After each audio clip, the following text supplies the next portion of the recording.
2023 தேசிய விளையாட்டு விருதுகள் சாத்விக் மற்றும் சிராக் ஆகியோருக்கு கேல் ரத்னா விருதும், வைஷாலி மற்றும் சமிக்கு அர்ஜுனா விருதும் அறிவிக்கப்பட்டுள்ளது.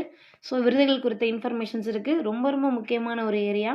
ஸோ கண்டிப்பாக இந்த ஏரியாவிலேருந்து கொஷின்ஸ் வரலாம், பார்த்து வச்சுக்கோங்க. மேஜர் தியான்சந்த் கேல் ரத்னா விருது, சாத்விக் சாய்ராஜ், சிராஜ் ஷெட்டி 2 பேருமே பேட்மிண்டன் தான். அவங்களுக்கு தான் அந்த விருது கொடுக்க போகிறாங்க. ஸோ விருதை வாங்குறவங்க யார், என்ன விருது, அவங்க என்ன கேமில் இருக்காங்க, விருதுக்குள்ள உள்ள உள்ளடக்கம் என்ன அப்படிங்கிறத கொடுத்துருக்காங்க, பார்த்து வச்சுக்கோங்க.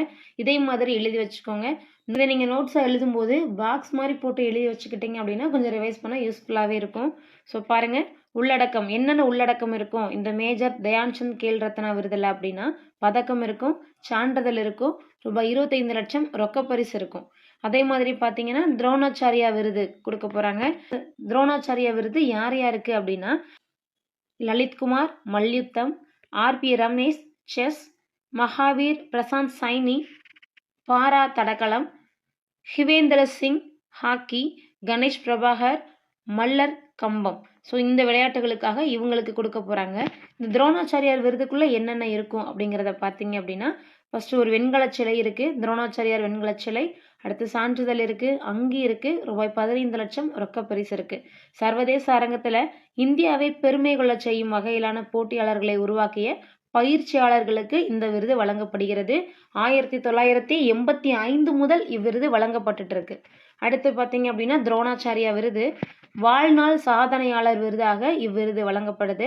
பாருங்க, ஜஸ்கிருத் சிங் கிராவல் கோல்ஃப் விளையாட்டிற்கும், பாஸ்கரன் கபடி விளையாட்டத்திற்கும், ஜெயந்தகுமார் புஷிலால் டேபிள் டென்னிஸ் விளையாட்டிற்கும் இவ்விருதை பெறுகின்றனர். ஸோ பயிற்சியாளர்களாக 20 ஆண்டுகளுக்கும் மேலாக சிறந்த பங்களிப்பை வழங்கியதற்காக இவர்களுக்கு இவ்விருது வழங்கப்படுகிறது. ஸோ இந்த விருதோட உள்ளடக்கம் பார்த்தீங்க அப்படின்னா, துரோணாச்சாரியார் வெண்கல சிலை, சான்றிதழ், அங்கி, ரூபாய் 15 லட்சம் ரொக்கப்பரிசு. ஸோ நெக்ஸ்ட் பாருங்க, தியான்சந்த் விருது.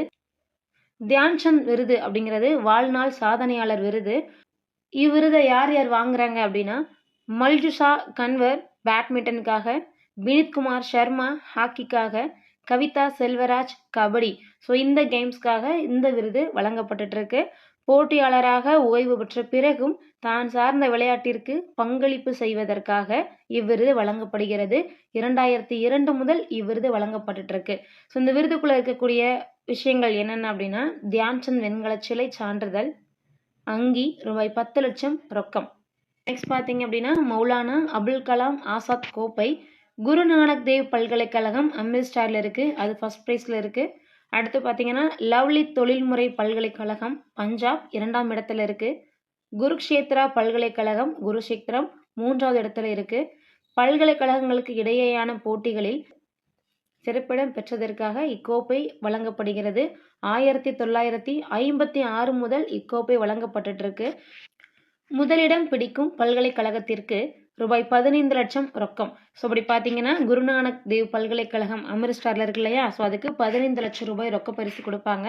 அடுத்து இருக்கக்கூடிய லவ்லி தொழில்துறை பல்கலைக்கழகம் பஞ்சாப்ல இருக்கு இல்லையா, அதுக்கு 7.5 லட்சம் கொடுப்பாங்க. அதே மாதிரி குருஷேத்திர பல்கலைக்கழகம் குருஷேத்திரத்தில் இருக்கு, அதற்கு 4.5 லட்சம் ரொக்க பரிசாக கொடுப்பாங்க.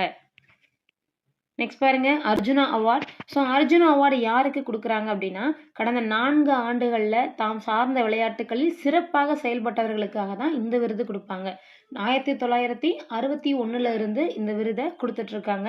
ஸோ இந்த விருதுக்குள்ளே இருக்கிற அந்த ப்ரைஸ் என்னென்ன இந்த ப்ரைஸ்குள்ளே இன்க்ளூட் ஆகியிருக்கும் அப்படின்னா, அர்ஜுனர் வெண்கல சிலை இருக்கும், சான்றிதழ் இருக்கும், அங்கி இருக்கும், ரூபாய் 15 லட்சம் ரொக்கம் இருக்கும். அது மட்டும் இல்லை, இந்த விருது வாங்கினவங்க என்ன கேம்ங்கிறதும் இங்கே இருக்குது பாருங்கள். ஓஜாஸ் பிரவீன் தியாட்டேல் வில்வித்தைக்காக, அதித்தி சுவாமி வில்வித்தை, முரளி ஸ்ரீசங்கர் தடகளம், பாருல் சௌத்ரி தடகளம், முகமது ஷஹாமுதீன் குத்துச்சண்டை, வைசாலி செஸ், முகமது சமி கிரிக்கெட், அனுஷ் அகர்வல்லா குதிரை ஏற்றம், திவ்யகிருதி சிங் குதிரை ஏற்றம், Diksha Dagar golf, Krishan Bahadur Pathak hockey, Sushila Chanu hockey, Pawan Kumar kabaddi, Ritu Negi kabaddi, Nasreen kho kho, Pinky lawn bowls, Aishwary Pratap Singh Tomar துப்பாக்கிச் சுடுதல், ஈஷா சிங் துப்பாக்கிச் சுடுதல், ஹரிந்தர் பால் சிங் சந்து குவாஸ், அஹிகா முகர்ஜி டேபிள் டென்னிஸ், சுனில்குமார் மல்யுத்தம், அன்டிம் மல்யுத்தம், ரோஷிபினா தேவி உஷு, சீத்தல் தேவி பாரா வில்வித்தை, அஜய்குமார் ரெட்டி பார்வையற்றோர் கிரிக்கெட், பிராச்சி யாதவ் பாரா கேனோயிங். ஸோ இந்த விளையாட்டுகளுக்காக இவங்களுக்கு அர்ஜுனா விருது வழங்கப்பட்டுட்டு இருக்கு.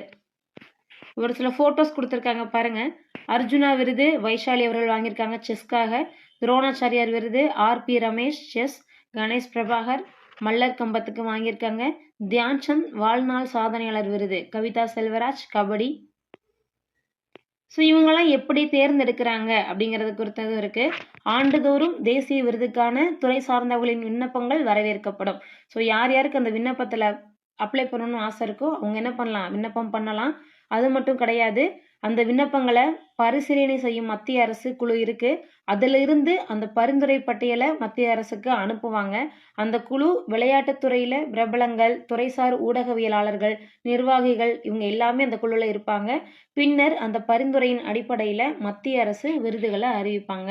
நடப்பு ஆண்டுக்கான விண்ணப்பங்களை உச்சநீதிமன்ற முன்னாள் நீதிபதி ஏ.எம். கான்வில்கர் தலைமையிலான தேர்வுக்குழு பரிசீலித்து பரிந்துரைகளை வழங்கியது. ஸோ இதுதான் இந்த ஏரியா, ரொம்பவே முக்கியமான ஒரு ஏரியா. பேப்பரில் வந்த விஷயம்தான் அப்படியே இங்கே இருக்குது. ஸோ இந்த டேட்டாஸ் பார்த்தீங்க அப்படின்னா நியூஸ் பேப்பரில் வந்த டேட்டாஸ் தான். இதை நீங்கள் அப்படியே ஞாபகம் வச்சுக்கோங்க. நான் சொன்ன மாதிரி டேபிளர் காலமாக போட்டு அதை எழுதி வச்சுட்டு ரிவைஸ் பண்ணுங்கள். குரூப் 4, குரூப் 2, குரூப் 1 அப்படின்னு வரப்போகிற ஒவ்வொரு எக்ஸாம்ஸ்க்கும் இது ரொம்பவே யூஸ்ஃபுல்லாக தான் இருக்கும். மார்க் பண்ணி வச்சுக்கோங்க. Keep on revise it. திரும்ப திரும்ப ரிவைஸ் பண்ணுங்கள். டெஃபினட்டாக மறக்காமல் இருக்கும். ஃபஸ்ட் டைம் பார்க்கும்போது ஒரு மாதிரி நிறையா இருக்கிற மாதிரி தெரியும். ஆனால் இதில் இருக்கிற எல்லா டேட்டாஸுமே ரொம்ப முக்கியமானதான். விருது யாருக்காக, எதற்காக, விருதுகளுக்குள்ளே அடங்கி இருக்கிற பொருள்கள் என்ன, இந்த விருதுகளை தேர்ந்தெடுத்து பரிசீலனை பண்ண குழுவோட பெயர் என்ன, each and every thing very very important for your examination.